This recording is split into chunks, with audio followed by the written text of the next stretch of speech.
आज हमें करना force on current carrying conductor in uniform magnetic field. Force on current carrying conductor in uniform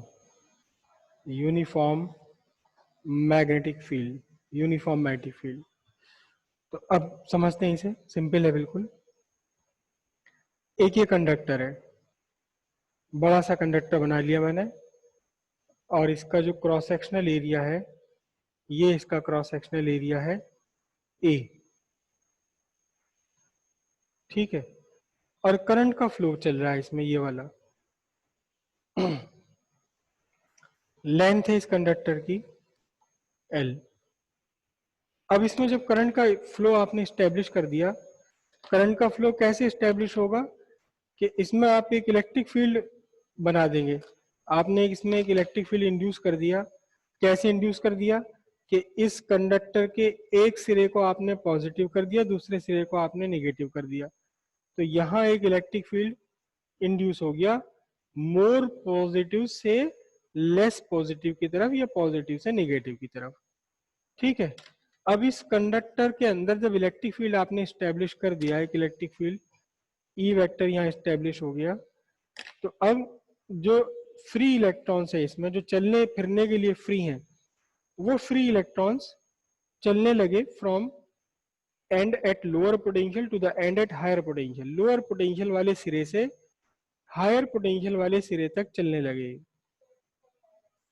ऐसे ही चलने लगे फ्री इलेक्ट्रॉन्स इसके अंदर जितने भी थे। हाँ, लेकिन इनका रैंडम मोशन भी होता है, लेकिन रैंडम मोशन मैंने बनाया नहीं, केवल ड्रिफ्ट वेलोसिटी बनाई है, ड्रिफ्ट वेलोसिटी की डायरेक्शन। ठीक है, अब ध्यान से देखो आप अगर आपने यहाँ इसको एक मैग्नेटिक फील्ड में रखा हुआ है, एक मैग्नेटिक फील्ड में आपने इस पर अप्लाई किया, ये मैग्नेटिक फील्ड, ये आपका हुआ मैग्नेटिक फील्ड। मैं जानबूझकर इसे इंक्लाइन बना रहा हूं। ठीक है, ये मैग्नेटिक फील्ड हुआ बी वेक्टर। अब इस मैग्नेटिक फील्ड में इलेक्ट्रॉन चल रहा है, मैग्नेटिक फील्ड में इलेक्ट्रॉन चल रहा है, और जब भी कोई चार्ज पार्टिकल मैग्नेटिक फील्ड में मूव करता है, तो इस पर एक फोर्स लगने लगती है। ये सारे इलेक्ट्रॉन चल रहे हैं मैग्नेटिक फील्ड में, मैग्नेटिक फील्ड में चार्ज पार्टिकल चला तो इसके ऊपर एक फोर्स लगी। कौन सी फोर्स लगती है? Lorentz magnetic force. Lorentz magnetic force इस पर काम करने लगी, तो फिर Lorentz magnetic force on each electron F is equals to Q V B sin theta. ठीक है, F चार्ज ऑफ इलेक्ट्रॉन कितना है? चार्ज ऑफ इलेक्ट्रॉन होता है E, और इलेक्ट्रॉन चलते कितनी वेलोसिटी से? इलेक्ट्रॉन चलते हैं VD वेलोसिटी से, ड्रिफ्ट वेलोसिटी से, into B sin theta. Correct. अब यहाँ इस कंडक्टर में आपने करंट स्टैब्लिश की हुई है I, करंट है इसमें कितनी? I। तो याद कीजिए फॉर्मूला हमारा बन रहा था पहले हम कहा था हमने क्या? I is equals to NEA VD। तो यहां से VD की वैल्यू अगर आप निकाल कर रखेंगे तो F इज इक्वल्स टू कितना बनेगा? E VD बनेगा आपका I B साइन थीटा, और ये NEA सब अपॉन में गया, NEA। ठीक है,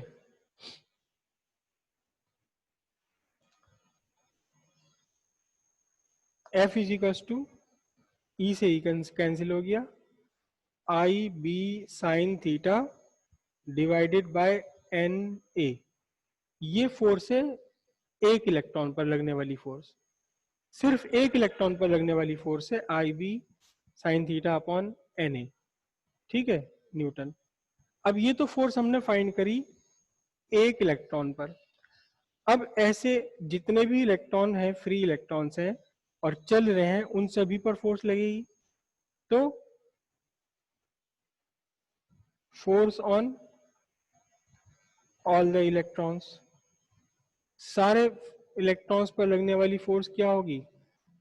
इसको हम लिखेंगे फोर्स ऑन, मैं इसको एफ ई कर देता हूं, F E, force on one electron, force on one electron into number of electrons. तो F is equal to F E into number of electrons. अब हमें ये देखना है कि इस पूरे कंडक्टर में कितने फ्री इलेक्ट्रॉन्स हैं, कितने फ्री इलेक्ट्रॉन्स है। इसका cross sectional area A into L है। तो N क्या है? N कैपिटल N है यहाँ, number of free electrons in the conductor. Conductor के अंदर कितने फ्री इलेक्ट्रॉन्स है, इज इक्वल टू क्या होगा? Volume of conductor into into into number of free electrons, free electrons per unit volume. तो capital N की वैल्यू, वॉल्यूम इस पूरे कंडक्टर का कितना वॉल्यूम बना, ये सिलिंड्रिकल शेप में है तो cross sectional area A into L, क्या बना? A into L. और number of units, number of free electrons per unit volume कितना? N, correct. तो अब आपके पास फोर्स कितना बना, देखिए force F E, F E कितना है ये निकाल लिया, एक इलेक्ट्रॉन पर लगने वाला force I B sine theta upon N A. और नंबर ऑफ इलेक्ट्रॉन्स कितने हैं? A L N. ए से ए कैंसिल हो गया, एन से एन कैंसिल हो गया, एफ इजिकल्स टू क्या बना? एफ इजिकल्स टू बना आपका आई बी बचा एल साइन थीटा न्यूटन। ये आपका बन गया force on current carrying conductor, force on current carrying conductor. या इसको हम ऐसे भी लिख सकते हैं, F vector is equals to I L vector cross B vector. I L कहलाता है करंट एलिमेंट, आई एल कहलाता है, आई और एल दोनों मिलकर एक साथ इनका प्रोडक्ट कहलाता है करंट एलिमेंट। ये करंट एलिमेंट और मैग्नेटिक फील्ड, इसका यूज बहुत कम होता है फॉर्मूले का, इसे याद रखो बस आप। F is equal to I B L sine theta. अब ये सारे के सारे इलेक्ट्रॉन्स पर लगने वाला फोर्स है। ये कौन सा फोर्स है? जितने भी फ्री इलेक्ट्रॉन्स कंडक्टर के अंदर है इन सब पर फोर्स लग रहा है। लेकिन ये इलेक्ट्रॉन फ्री हैं, फ्री तो है लेकिन कंडक्टर के अंदर चलने के लिए फ्री हैं। ये सारे इलेक्ट्रॉन्स फ्री हैं, कंडक्टर के अंदर चलने के लिए फ्री हैं, लेकिन कंडक्टर से बाहर नहीं निकल सकते, इसके किनारों से बाहर नहीं निकल सकते। ये बिल्कुल ऐसे समझ लीजिए जैसे पाइप के अंदर पानी चल रहा हो, पानी चल रहा है, फ्री है चलने के लिए, लेकिन इतना फ्री नहीं है, इतनी आजादी नहीं है उसे कि पाइप के किनारे, पाइप से बाहर निकल कर आ जाए। तो सारे इलेक्ट्रॉन्स पर लग रहा है फोर्स कितना? सारे इलेक्ट्रॉन्स पर मिलकर के फोर्स लग रहा है आई बी एल साइन थीटा। लेकिन इलेक्ट्रॉन है कहाँ? इलेक्ट्रॉन इस पाइप के अंदर है, इस कंडक्टर के अंदर है। तो जितना फोर्स लग रहा है इस सारे के सारे, देखो ये मेरे पास दो चीजें रखी हुई हैं, ठीक है, मैंने यहाँ एक कैप रख दिया। अब मैं इस एक्चुअली तो मैं फोर्स लगा रहा हूँ मैग्नेट पर, एक्चुअली तो मैं फोर्स लगा रहा हूँ मैग्नेट पर, लेकिन मैग्नेट के साथ ये भी तो रखा हुआ, तो ये भी चल रहा है। तो ठीक वैसे ही यहाँ कंडक्टर के अंदर वाले इलेक्ट्रॉन्स पर फोर्स लग रही है, लेकिन जो कंडक्टर के अंदर वाले, अंदर है इलेक्ट्रॉन, ये इलेक्ट्रॉन है तो कंडक्टर के साथ जुड़े हुए, इसलिए जितनी भी फोर्स लग रही है कंडक्टर के अंदर फ्री इलेक्ट्रॉन्स पर, वही सारी फोर्स हमें एपियर होती है as the force on conductor. यही फोर्स एपियर होती है as force on the conductor, ठीक है। This force appear as force on conductor। तो force on conductor, force on current carrying conductor, F is equal to I B L sine theta. ये आपका formula बन गया। Force on current carrying conductor, current carrying conductor पर लगने वाली force F is equal to I B L sine theta. अब यहां से इसका हम एक इंटरप्रिटेशन यहां से और निकालेंगे। जैसे force on current carrying conductor के लिए किया था ऐसे यहां तक यहां भी करते हैं। इसमें कैसे देखिए ध्यान से, F is equal to I B L sine theta. ठीक है, सबसे पहला जो यहां से बात निकल कर आती है, अगर करंट जीरो है तो इसका मतलब फोर्स भी जीरो। मत ये देखो, ये मेरे मैग्नेट है, ये मेरे मैग्नेट है, और मैग्नेट में इन्होंने अपने आसपास बना रखा मैग्नेटिक फील्ड। मैंने ये कंडक्टर रख दिया, लेकिन इसके अंदर करंट कुछ भी पास नहीं हो रही, तो इस पर लगने वाली फोर्स कुछ नहीं, कोई फोर्स नहीं लगेगी इसमें। इस पर लगने वाली फोर्स कितनी होगी, इस पर लगने वाली फोर्स कुछ भी नहीं होगी।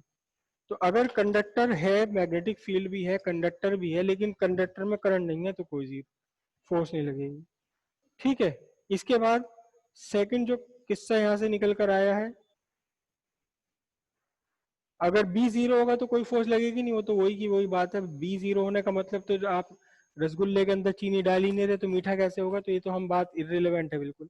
अगर थीटा आपका जीरो और जीरो और 180 है, जीरो और 180 का मतलब क्या हुआ कि आपकी जो आई एल वेक्टर है, करंट एलिमेंट वेक्टर है, it is perpendicular to magnetic field, और I L current vector is anti parallel to magnetic field. या तो मैग्नेटिक फील्ड के पैरेलल है करंट की डायरेक्शन, या करंट की डायरेक्शन मैग्नेटिक फील्ड के एंटी पैरेलल है, तो इन दोनों केसेस में भी फोर्स जीरो आ जाएगा। तो केवल कब फोर्स लग सकता है, तब लगेगा जबकि जीरो या 180 के अलावा कोई और एंगल बन रहा हो करंट एलिमेंट और मैग्नेटिक फील्ड के बीच में। अच्छा, और एक बात ध्यान से देखिए, क्या F इज मैक्सिमम कब, कब व्हेन थीटा इक्वल्स 90 डिग्री। क्यों? क्योंकि साइन थीटा की वैल्यू मैक्सिमम कब होती है, तब होती है जब थीटा की वैल्यू 90 डिग्री यानी कि 1 होता है। तो फोर्स मैक्सिमम कितनी लगेगी, maximum force on a conductor I B L newton. ये फोर्स लग गई किसी भी कंडक्टर पर, this is the maximum force. ये मैक्सिमम फोर्स है, इससे नीचे कोई फोर्स नहीं होती, इससे ज्यादा फोर्स नहीं लग सकती मैग्नेटिक फील्ड में किसी भी करंट कैरिंग कंडक्टर पर। ये करंट कैरिंग कंडक्टर, कंडक्टर की लंबाई एल पर। इसी में हम छोटा सा और यहाँ से एक चेंज कर लेते हैं, यहाँ से वो भी फॉर्मूला कभी कभार यूज होता है, कभी कभार यूज हो जाता है, force per unit length. Force per unit length का मतलब F बाय एल। तो F बाय एल कितना होगा, I B L sine theta by L, L से एल कैंसिल हो जाएगा। तो force per unit length, force per unit length is equals to कितना बनेगा, आई बी साइन थीटा, लेकिन अब इसकी यूनिट होगी न्यूटन पर metre. Newton, not just newton, newton पर मीटर, क्योंकि फोर्स डिवाइडेड बाय लेंथ है, ये फोर्स की यूनिट न्यूटन और लेंथ की यूनिट ये। एल तो खत्म हो गया ना ये, एफ अपॉन एल कहाँ गया, एफ अपॉन एल ही तो लिखा है force per unit length, F upon L को ही तो बोलेंगे फोर्स पर यूनिट लेंथ, आई बी साइन थीटा न्यूटन पर मीटर। ठीक है, अच्छा, एक डेफिनेशन हमने निकाली थी, वन टेस्ला की definition, force on current charge moving in uniform magnetic field. यहां से भी हम टेस्ला की एक डेफिनेशन निकाल कर आएंगे कि वन टेस्ला है कितना, वन टेस्ला है कितना, किस मैग्नेटिक फील्ड स्ट्रेंथ को हम वन टेस्ला मैग्नेटिक फील्ड बोलते हैं। तो यहां देखिए, F is equal to I B L sine theta, I B L sine theta, ये करेक्ट। अगर करंट कैरिंग कंडक्टर की लंबाई है आपकी 1 मीटर, 1 मीटर का कंडक्टर रखा हुआ है, ऐसा कंडक्टर जिसमें करंट का फ्लो है 1 एम्पियर, 1 एम्पियर, और किस तरह से रखा हुआ है, जिसका ओरिएंटेशन 90 डिग्री है, परपेंडिकुलर है मैग्नेटिक फील्ड के, यानी करंट कैरिंग कंडक्टर खुद मैग्नेटिक फील्ड के परपेंडिकुलर रखा है। कितना बड़ा कंडक्टर है, 1 मीटर लंबा, कितनी करंट है उसमें, 1 मीटर, कैसे रखा हुआ है, परपेंडिकुलर रखा हुआ है।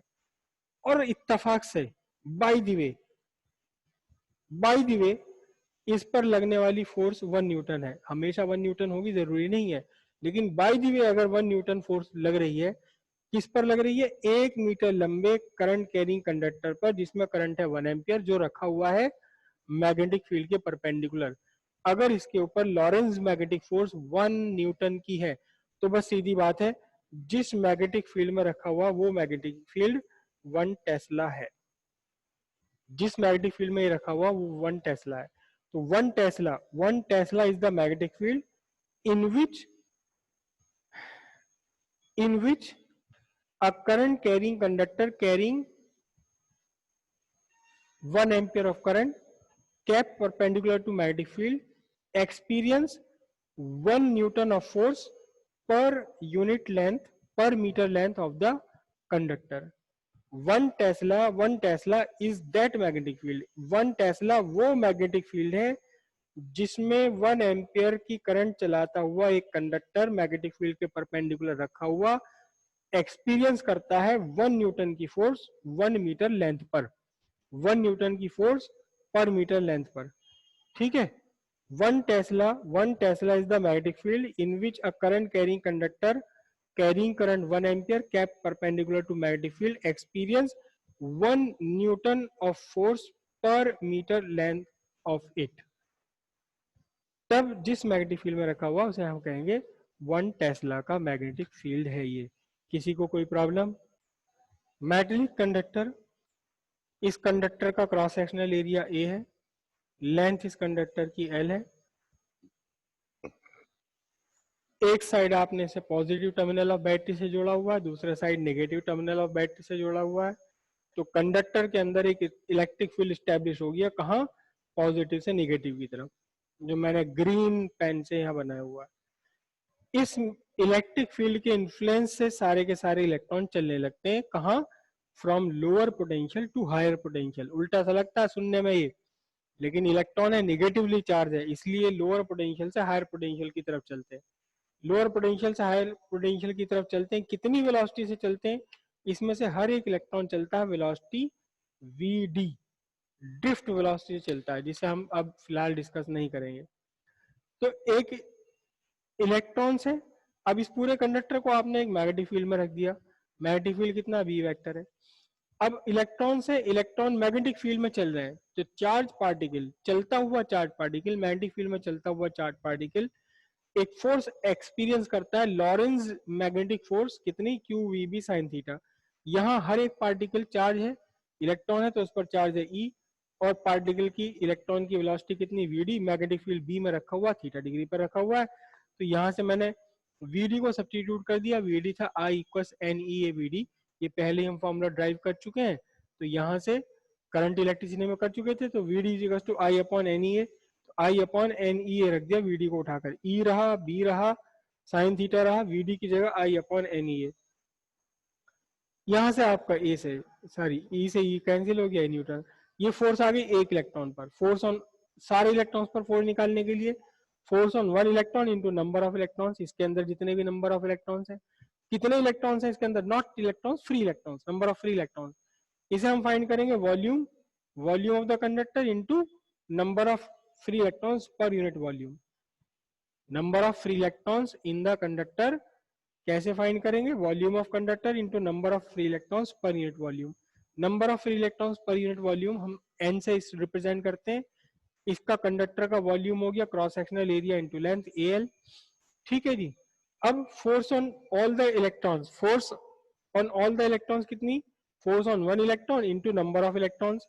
यहां से फोर्स ऑन 1 इलेक्ट्रॉन ये पहले आपने फाइंड कर लिया, नंबर ऑफ इलेक्ट्रॉन्स ये रे फाइंड कर रखे हैं आपने, सारे सॉल्व करते चले गए, I B L sine theta, newton का फोर्स आ गया पूरे के पूरे कंडक्टर पर। क्योंकि लग तो रहा है फोर्स एक्चुअली इलेक्ट्रॉन पर, लग तो रहा है ये इलेक्ट्रॉन पर, लेकिन क्योंकि इलेक्ट्रॉन बाउंड है, बंधे हुए हैं, फ्री तो है लेकिन केवल कंडक्टर के अंदर चलने के लिए फ्री है, कंडक्टर से बाहर नहीं है ये। तो जितना फोर्स लग रहा है इलेक्ट्रॉन्स पर उतना ही फोर्स लग रहा है पूरे के पूरे कंडक्टर पर। तो पूरे के पूरे कंडक्टर पर लगने वाला फोर्स हो गया I B L sine theta, I या I L B sine theta लिख लो, I into L, I into L हम इसे बोलते हैं करंट एलिमेंट, करंट एलिमेंट ये वेक्टर क्वांटिटी बन जाती है। तो current element cross B vector, I vector cross, I vector तो नहीं लिख सकते हम, आई अपने आप में करंट नहीं होते, वेक्टर नहीं है, लेकिन जब आई की एल के साथ मल्टीप्लाई कर लेते हैं तब ये करंट एलिमेंट कहा जाता है। तो इसलिए I L vector cross B vector is equal to force हो गया, और यही फोर्स कितनी फोर्स है, यही फोर्स है कंडक्टर पर लगने वाली force I B L sine theta.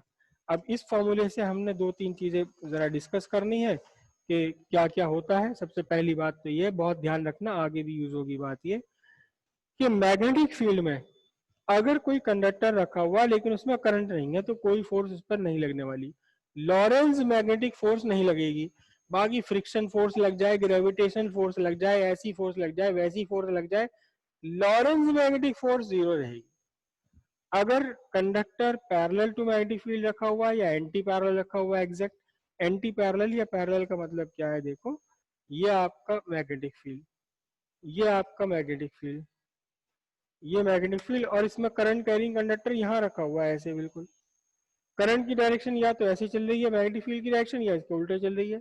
तो हम यहाँ क्या कहेंगे, हम यहाँ कहेंगे कि जो करंट एलिमेंट है I L vector is parallel to B vector. B vector तो ये आपका मैग्नेटिक फील्ड जिसे मैंने ग्रीन से बना रखा है, और इसमें एक करंट चल रही है आई, तो आई को इसके सेगमेंट, किसी कोई भी एक सेगमेंट लेकर के मल्टीप्लाई कर दोगे तो वो आई एल वैक्टर बन जाएगा। जब इस तरह से रखा हो या करंट की डायरेक्शन मैग्नेटिक फील्ड के अपोजिट हो तो फिर क्या होगा, फिर तब भी इस पर लगने वाली लॉरेंस मैग्नेटिक फोर्स जीरो होगी। किस पर डिपेंड करती है, एंगल पर डिपेंड करती है, करंट एलिमेंट और मैग्नेटिक फील्ड के। और मैक्सिमम कब होगी, मैक्सिमम तब होगी जब साइन थीटा की वैल्यू, मैक्सिमम साइन थीटा की वैल्यू कब होती है मैक्सिमम, मैक्सिमम तब होती है जब साइन थीटा की वैल्यू 90 हो, कितनी होती है 1। तो इसलिए लॉरेंस मैग्नेटिक फोर्स किसी भी करंट कैरिंग कंडक्टर पर मैक्सिमम कितनी फोर्स लग सकती है, आई एल बी न्यूटन की फोर्स लग सकती है। और इसी फॉर्मूले से एक बार फिर से टेस्ला हम डिफाइन करेंगे। टेस्ला देखो इस फॉर्मूले में आई की वैल्यू 1 एम्पियर, एल की वैल्यू 1 मीटर, थीटा 90 डिग्री हो तो फोर्स 1 न्यूटन हो जाएगा। मतलब फोर्स भी बाय दी वे 1 न्यूटन हो, फोर्स भी 1 न्यूटन हो बाय दी वे, तो फिर मैग्नेटिक फील्ड जिसमें ये रखा है उस मैग्नेटिक फील्ड की स्ट्रेंथ कितनी है, श्योरली 1 टेस्ला है। तो अब magnetic field 1 tesla, actually magnetic field की डेफिनेशन नहीं है ये 1 टेस्ला की डेफिनेशन है। Strength of magnetic field 1 tesla की डेफिनेशन है। 1 tesla is the magnetic field. कौन सा magnetic field, in which a current carrying conductor carrying current 1 ampere, एक ऐसा कंडक्टर जिसमें 1 एम्पियर की करंट हो, kept perpendicular to magnetic field, 90 degree पर रखा मैग्नेटिक फील्ड के, एक्सपीरियंस करता है, उस पर लगती है 1 न्यूटन फोर्स, कितने लेंथ पर, 1 मीटर लेंथ पर। 1 Tesla is the magnetic field in which a current carrying conductor carrying current 1 ampere kept perpendicular to magnetic field experience a force of 1 newton per meter length of it, इसे हम कहेंगे 1 Tesla.